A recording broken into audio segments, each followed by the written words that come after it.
Useless fodder here. There have been many moments on the live stream where we've gotten to talk really in depth about various things, whether SCUM related or not. These are the SCUM vlogs. Today we talk about SCUM, early access, and helping protect the developer's vision. I hope you enjoy it. Dean said, my frames even dropped. I'm still up at 60, but it dropped almost 20 FPS.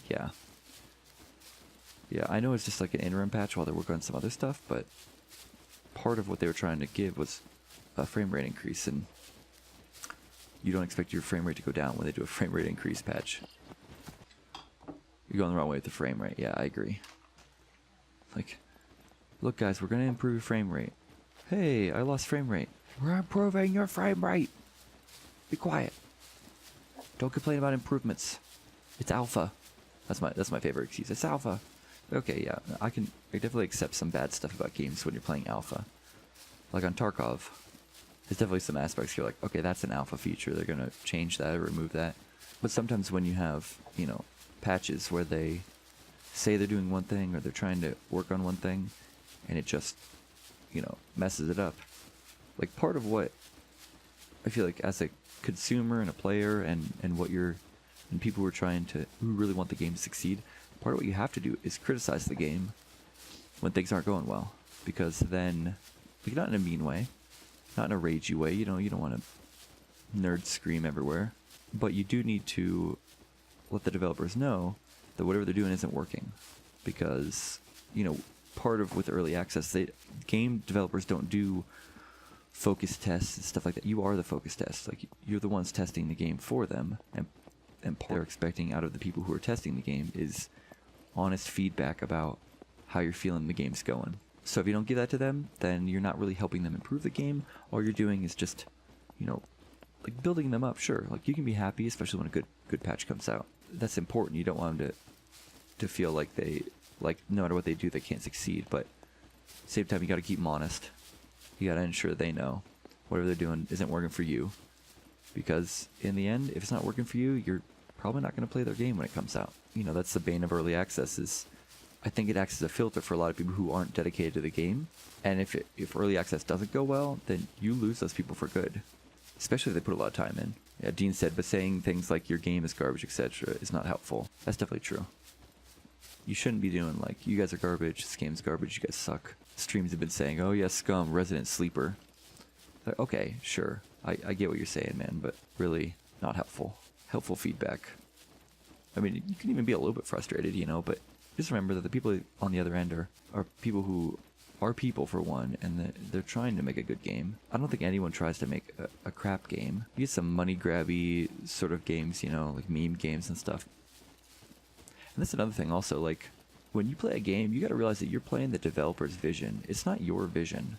It's not your game. You might feel some ownership because you put a lot of time into it and you supported it and you got your friends playing it, but you didn't, it's not your game.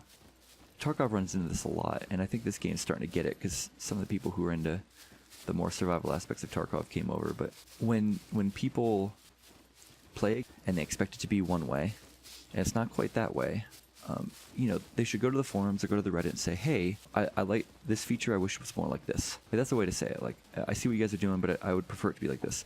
But instead, what they do is they get all their friends who feel the same way about it, and then they scream, this feature sucks, this is awful, this is the worst game ever, I'm never playing this game, quitting 100%, uninstall, whatever, because they don't like the way some things go. For instance, in SCUM, the mechs, we've seen a rubber banding of the mechs. At first they were super OP. The moment you showed it was shot off, but that was like part of the challenge, right? So yeah, so they were OP, but they're defending literally the best loot in the game.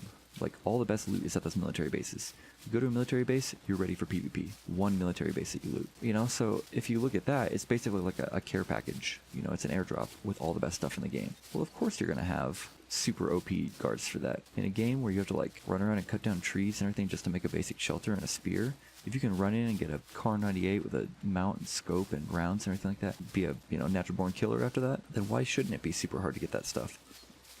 You should have to earn it. It's not the only way to get those things. You can find them elsewhere. You can find them in the villages by looting a long time. But yeah, so the mechs are a good example. People were upset because what they wanted to do is they wanted to go, certain types of players wanted to be able to go to the military bases, grab all the best loot right away, and get right into PvP. They wanted a PvP game. And rather than the answer to it, the answer being deathmatch and team deathmatch event modes, rather than doing that, people decided that they would try to get the developers to reduce the mech's abilities. And so the developers did that, made them miss a lot more, they made them acquire a lot slower, you know, they lost interest faster, like they really nerfed the mechs a lot. And then all of a sudden, you know, the hardcore fan base, the people who were kind of in this, I think more like me, you know, they enjoy the more hardcore aspects of it. Those people were super upset, right? Because the game they thought they were playing, they felt like the developer's vision was not super quick PvP. It was not a super quick PvP game they were looking for. They were looking for a long-term survival, you know, like more like DayZ, like this. Like there was no answer in DayZ for just looting right away. It was go earn your loot. You know, those people were upset because the developers just suddenly handed the PvP guys a kind of a gift. So somebody like me who runs around the woods, chops down trees, you know, has spears and loots villages, suddenly is going to run across a lot more guys with AK-47s that are fully kitted and body armor and helmets and all that stuff, because it was so much easier to get that stuff for the people who only cared about getting those things and they just ran straight for the loot. And so I think that the developers compromised their vision with those mechs because of a vocal fan base that wasn't really in it to play the game that the developers want to make. Of course, that's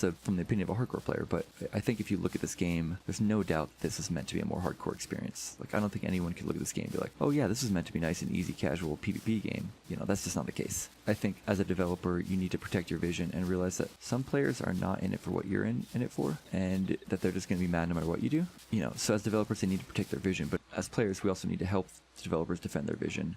And understand it's going to take time, and understand they're going to try to get there because they want to make a good game, and you have to respect that. You have to respect what they're trying to do. Dean said, I'm sure people asked devs in DayZ to do quick PvP looting, but with DayZ, the devs didn't listen and updated once a year, if that. That's true with the standalone for sure. With the mod, you had other mods where you dropped in with weapons, or the loot was far more plentiful, or server admins changed the loot to be more plentiful. That was definitely a way to play DayZ. Of course, DayZ mod was an Arma mod, right? So if you wanted to do quick PvP, then just play Arma. Why play an inferior Arma game? What BB said, that is true unless the company is Blizzard, in which case they are wrong. Yeah, well, you totally get it, right? Because you're into Overwatch. Dude, Overwatch competitive scene can be so sweaty and so try-hard and so salty about everything that really makes it hard for the devs just to make a game. Once again, they need feedback. If they do something that unbalances the game, or something they did had unintended consequences, you know, you got to make sure they know that. But the sheer amount of rage every time they change any little thing in that game really goes to show that, like, for them, they don't know how to get good feedback if all they hear is screaming. Like, how do you know you did something right if everyone just screams all the time? Like, you can't have a clue.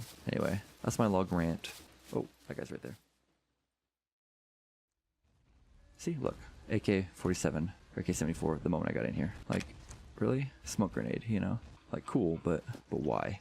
Why am I able to just get an AK-47 right off the bat? 9mm ammunition box? Dude, this loot is outrageous down here. Another AK-47. This is a full-size one. Like, are you kidding me? Cool, 9mm. See, I found 3 guns and I just entered into this place. It's ridiculous. There's another AK on the ground right here. If the hardcore scene is the thing that's going to support your game, then support your hardcore scene, you know? Understand that your hardcore scene's going to have different things that they need than your casual scene. That makes sense. But still, don't compromise your vision for the game just because a competitive scene may develop. I think. I mean, I don't know. I've never made games, so maybe if you end up getting a competitive scene that you didn't expect, maybe it's worth it. I don't know. It's interesting, for sure, For Honor's making a comeback, and they finally doubled down on what playstyle they want for the game. Yeah, because I remember I went to Gamescom the year that For Honor was coming out. Yeah, huge press. Everyone's super excited about it, right? And a bunch of streamers played it, and it was super exciting. And then everyone dropped off, right? Because it wasn't the game that they had promised, and I don't think it was really the game they wanted to make. I think they got rushed to finish it. But like you said, now it's making a comeback. Now I see people playing it a lot more because they actually lived up to their vision of, like, kind of a hardcore third-person fighting game, you know? Like, that was what they sold it on. It wasn't meant to hold your hand. It was supposed to be tough and hard and dangerous, and you died quickly. Do you feel that hours in games should have a weight on how the devs view your opinion? I mean, I think you have to have enough hours to be informed, right? I think that's important. Like, if you're a brand new player, when somebody says, like, oh, I just started this game and I can't figure out how to do it, it's like, okay, well, go watch YouTube, go figure out some guides. Like, sure, the onboarding experience should be good, but there's no way you're going to get a good onboarding experience in this game while it's in early access. Like, that's just part of what you get with early access, is kind of getting to figure out the game on your own. There's not going to be a tutorial because they haven't even nailed down the features yet.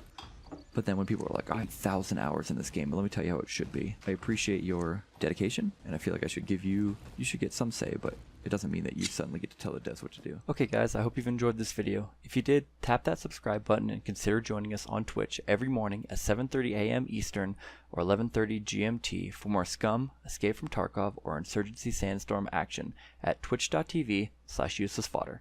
Thanks. I think I actually want to go through this hole right now. Don't mind that phrasing, but